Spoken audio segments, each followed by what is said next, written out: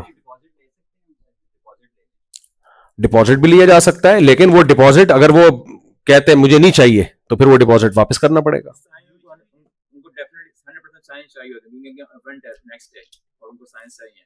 بس وہ بے شک چاہیے, لیکن اس کے پاس یہ آپشن ہو کہ واپس کر دے آپ کو, وہ کہے میں نہیں خرید رہا. خریدنے کا عمل کمپلیٹ نہیں ہونا چاہیے. خریدنے کے لیے بارگیننگ ہو سکتی ہے, بکنگ ہو سکتی ہے, خریدنے بیچنے کے وعدے ہو سکتے ہیں, خریدنا کا عمل نہیں ہو سکتا جب تک آپ اس کو اپنے قبضے میں لیں گے یا رائڈر کو وکیل بنا کے اس کے قبضے میں نہیں دیں گے. ٹھیک ہے, باقیوں کو بھی پوچھنے دینا. جی غیر فقی بھی پوچھ لیں جلدی سے, چلیں پوچھ لیں جلدی اسپیڈ کے ساتھ. ہارون علیہ السلام کہاں پر تھے جب موسیٰ علیہ السلام نے ٹریول کیا تھا اور مصر سے نکلے تھے اور جب انہوں نے شادی کی تو ہارون علیہ السلام بنی اسرائیل کے پاس تھے وہ.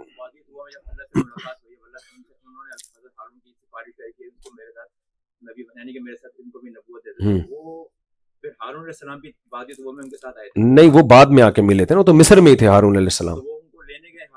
جی جی جی, دیکھیں اس کو کہتے ہیں صنعت اندماج. قرآن میں بہت سے واقعات ایسے ہیں کہ وہ ایک بات ہوئی تو دوسرا واقعہ ہو سکتا ہے 1 مہینے کے بعد ہوا ہو, لیکن قرآن کی بلاغت ہے اس کو اسی ترتیب سے بیان کر دیا قرآن نے. جیسے یحییٰ علیہ السلام کے بارے میں آتا ہے سورہ مریم میں کہ اللہ کہتے ہیں ہم نے زکریا علیہ السلام کو وحی کی کہ آپ کی اولاد ہوگی. زکریا علیہ السلام نے کہا میرے اولاد کیسے ہو سکتی ہے, اللہ نے فرمایا کہ اللہ نے آپ کو بغیر کچھ بھی نہیں تھے پیدا کر دیا, تو آپ کو بڑھاپے میں اولاد کیوں نہیں دے سکتا. یہ بات ابھی چل رہی ہے اور قرآن کہہ رہا ہے یا یحییٰ خذ الکتاب بقوہ, اے یحییٰ اللہ کی کتاب کو مضبوطی سے تھام لے. حالانکہ تھوڑی کہہ دیا, تو کئی سال لگے اس میں, عمل ٹھہرا ہے, بچہ ہوا ہے, پھر ان پہ وحی ہوئی ہے, تو وہ مرج کر دیتا ہے قرآن. جی جی جی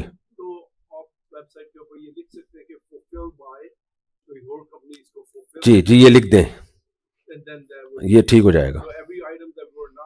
جی جی جی یہ ہماری طرف سے آفر ہے. ہاں جی, اگر پارٹنر کہتے ہیں تو وہ پھر وہ پارٹنرشپ کا ایگریمنٹ کریں اس کے ساتھ آپ. ہاں پھر پارٹنرشپ کے ایگریمنٹ میں یہ بھی ہوتا ہے کہ اگر وہ چیز ہلاک ہو گئی تو آدھا نقصان آپ بھرو گے, پھر صرف ہوائی بات نہ ہو پوری وہ. جی جی چلے پوچھ لیں جلدی سے پوچھ لیں.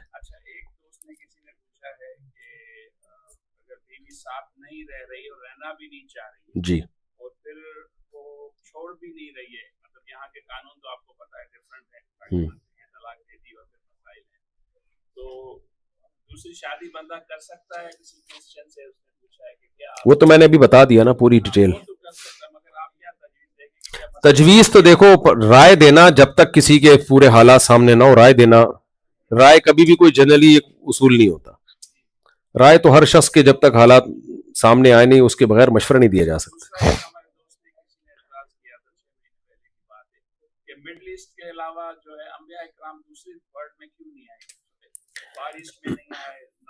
دیکھیں اس وقت آبادی ہی, امریکہ تو دریافت 200-250 سال پہلے ہوا ہے نا, 300 سال ہو گئے ہوں گے. آبادی جو تھی مڈل ایسٹ ہی میں تھی آبادی. آج بھی قدیم آبادیاں جو ہمیں اور قدیم آثار وہیں کے ملتے ہیں, تو جہاں بندہ ہوگا پیغمبر بھی وہیں آئیں گے نا, بندے ہوں گے تو پیغمبر آئیں گے نا. مصر میں آئے نا, حالانکہ مصر عرب تھوڑی تھے, یعنی عرب پیغمبر, عربیت کے ساتھ پیغمبر خاص نہیں ہے, دوسری قوموں میں بھی آئے ہیں. یہ جو موسیٰ علیہ السلام, عیسیٰ علیہ السلام, یہ عربوں میں تھوڑی تھے, یہ تو عبرانی سریانی زبانیں تھیں. جی عین ممکن ہے ہندوستان میں پیغمبر آئے ہوں. ہاں دیکھیں یہ تو اللہ نے قرآن کہتا ہے, قرآن کے الفاظ یہ ہیں رسولا قد قصصنا علیک من قبل ورسولا لم نقصصهم علیک, بہت سے پیغمبر ایسے جن کا ہم نے آپ کو بیان نہیں کیا. تو یہ تو قرآن نے جواب دے دیا, کہاں کہاں پیغمبر آئے ہمیں ہمارے علم میں نہیں ہے. یہ